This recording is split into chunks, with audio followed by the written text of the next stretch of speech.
एक बुद्धिमान राजा था। उसका काफी बड़ा साम्राज्य था। उसके राज्य में प्रजा हर तरह से खुशहाल थी। राजा को अपने उत्तराधिकारी की तलाश थी। उसके 3 बेटे थे। राजा इस पुरानी परंपरा को नहीं निभाना चाहता था कि सबसे बड़े बेटे को ही गद्दी पर बिठाया जाए। वह सबसे बुद्धिमान और काबिल बेटे को सत्ता सौंपना चाहता था। इसलिए राजा ने उत्तराधिकारी के लिए तीनों की परीक्षा लेने का फैसला किया। राजा ने तीनों बेटों को अलग अलग दिशाओं में भेजा।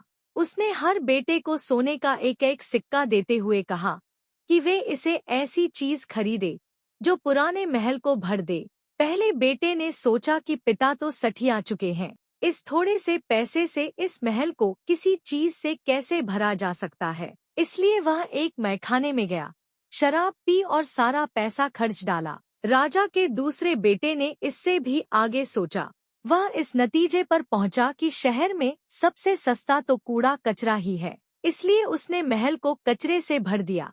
तीसरे बेटे ने 2 दिन तक इस पर चिंतन मनन किया कि महल को सिर्फ एक सिक्के से कैसे भरा जा सकता है। वह वाकई कुछ ऐसा करना चाहता था जिससे पिता की उम्मीद पूरी होती हो। उसने मोमबत्तियां और लोबान की बत्तियां खरीदी और फिर पूरे महल को रोशनी और सुगंध से भर दिया। इस तीसरे बेटे की बुद्धिमानी से खुश होकर राजा ने उसे अपना उत्तराधिकारी बनाया।